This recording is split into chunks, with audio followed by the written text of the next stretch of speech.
Zion, one of the tourist spot on Rodriguez Rizal. And we are going to conduct a meeting about alignment for youth. So ngayon, maghahanap muna kami ng mga pwedeng interviewin dito sa Mount Zion.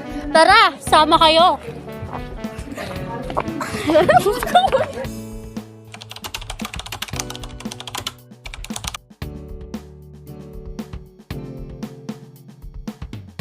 So, hello po. Pwede po ba namin matanong kung ano po ang pangalan? Ako si Ronyan Paul R. Morla, Ilang taon na po kayo? 18 years old. Ano po kayo? Anong grade level niyo po kayo? First year college, grade 2. Course po. Best IT. Bakit niyo po kinuha yung course na yun? Dahil, ano siya konektado siya sa ano ko pangarap kong ano Okay. So, may mga itatanong lang po kami sa inyo. So, let's start na po ha.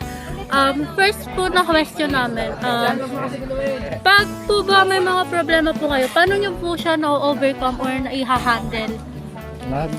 Nagbubundok-bundok, nag-hiking, unwind, ayun lang. Pagka may mga malalaki po kayong problema, lumalapit po ba kayo sa pamilya nyo or sa mga kakilala nyo? Kay mama lang. Okay. Pag lumalapit po kayo sa kanya, paano nyo po kayo natutulungan? Ano lang, niyayaya niya ako mag-gala, mag-gano kami dalawa, hang out. So, sa mga naitulong po nila sa inyo, sa palagay nyo po, may mga positive or negative sides po ba doon? Effects na pwedeng maka-apekto sa sarili. Meron naman negative, pero di naman So, the masyado. negative sides po, ano po yun? Minsan, nahusgahan din, ganun. Na, ano din, may, parang, tatama ako sa minsan, masasakit niya na salita. Then, paano nyo po na-overcome yung mga ganong situation? Pagka, basta minsan relapse lang, ganun lang. Thank you po!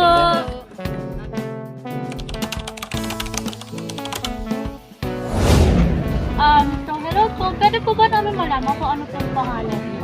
Merly Ann. Ilang taon na po kayo? 22. Anong grade level nyo na po? Third year. Third year college po. Then, ano po yung course na kinuha nyo? BSBA. Major in Human Resource Management. Bakit nyo po napili yung course na yun? Sa akin, wala lang akong ibang choice. So, may few questions lang naman po. So, first po, pag po may problema po dumarating sa inyo, paano nyo po ba sa Sa akin, yung di ba sinasarili ko lang. Kaya ang nagiging libangan ko, nanonood ako ng K-drama and nag-mobile legends. Pag may malaki na po kayong problema, sinasabi nyo po ba sa family nyo or sa loved ones nyo? Pag sobra, kasi nagrarant lang ako sa Twitter. Pero sa parents ko, isang beses lang siguro. Okay, hon. So, sa mga ginawa nyo po in that situation, sa tingin nyo po ba may positive and negative sides po ba? Meron naman yung positive, kahit hindi ko nasasabi sa kanila, nakakayanan ko naman mag-isa. Yung negative, syempre kailangan parang alam din nila para mas magtulungan. Kasi pag mag-isa ka lang, syempre mas nahihirapan kayo, diba? In that situation po, yung negative effect Syempre pag, parang naisip mo na lang na, parang ayaw mo na, pag hindi mo na lalabas. Thank you po. Thank you. So, hello po. Ano pong pangalan? Pangalan ko po ay Azzy po. Anong grade niyo po? Ako po ay isang first year college student po. PSIT po yung first. Bakit po yun po yung pinili?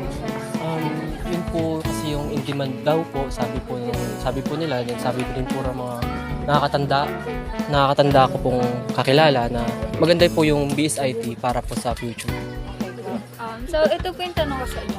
Nakaranas na po ba kayo ng unforgettable experience na, yun po, parang experience niyo po na nakakasama sa inyo? At ano po yun? Opo, nakaranas po ako nun. Yun po yung that time na grade 8 po ako. Then, medyo mataba po ako noon din, maitim. Kaya ako po ay nabully. Nabully po ako ng mga kaibigan ko. Then nawalan po ako ng gana pumasok. Then ayun po, ilang buwan din po ako na down noon. At yung ginawa ko po para ma-overcome po yun at mabalik po yung confidence ko is, yun po, nag-search po ako sa YouTube kung paano po pumayat. Then ayun po, binil ko po yung confidence ko day by day. At ayun po, maganda naman po yung outcome ng aking ginawa. Sa tingin niyo po yung pag-build niyo po ng confidence, 100% na po siya po, or bumalik na po siya as like dati, or unti-unti pa lang po? Ngayon po, unti-unti pa lang po kasi hindi ko pa po naabot yung mga iba ko pa pong gusto sa aking sarili. Pero I hope na maabot ko po yun, and ginagawa ko naman po lahat para maabot po yung aking gustong abutin. Thank you po. Thank you po. Thank you.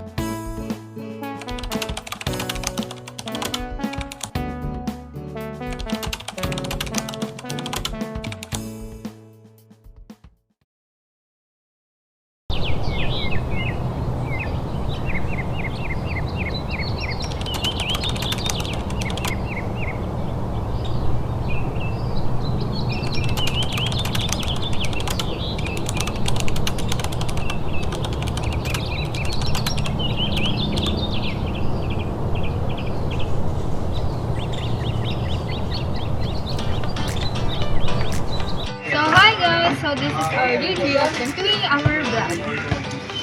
Ngayon ay nandito tayo sa 1K1D kung saan gagawin natin ang orientasyon para sa alignment of yoga.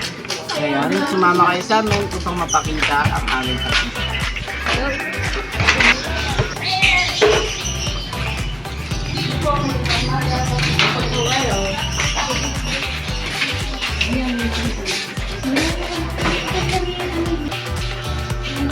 Upo kayo, dito po kayo upo sir. Hindi pa po ganyan guys. Upo!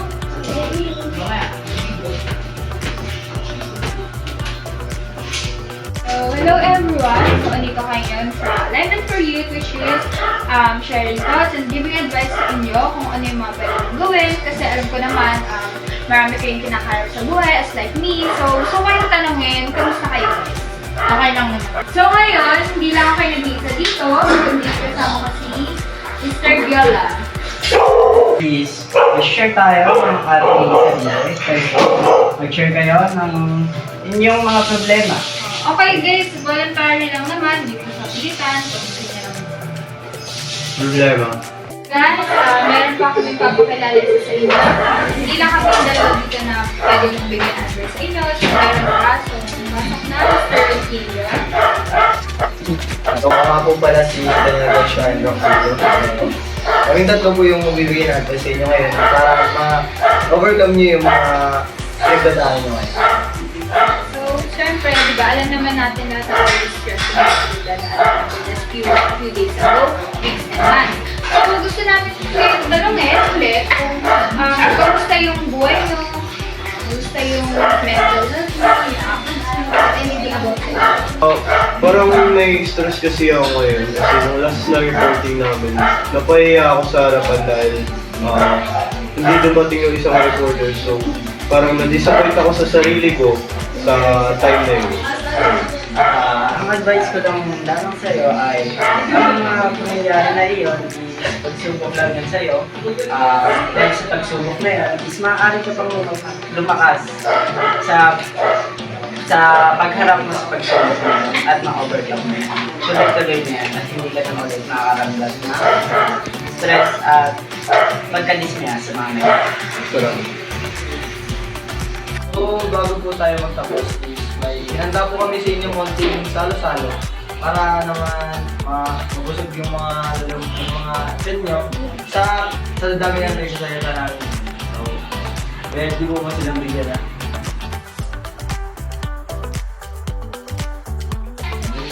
So, sana po matuwa kayo sa konting handa namin para sa inyo and para gumahan yung loob sa mga hamon nyo. Matuwa kayo sa bigyan namin ngayong kahit konting salo-salo lang sa inyo. And sana may natutunan kayo kung paano nyo ma-overcome yung mga pinagdadaanan nyo ngayon. And sana tumibay pa yung mga mindset nyo, yung katawan nyo, or yung pag-iisip nyo na labanan lahat ng mga pinag-aaralan nyo. Ayun lang, maraming salamat sa pagdalo. Maraming salamat.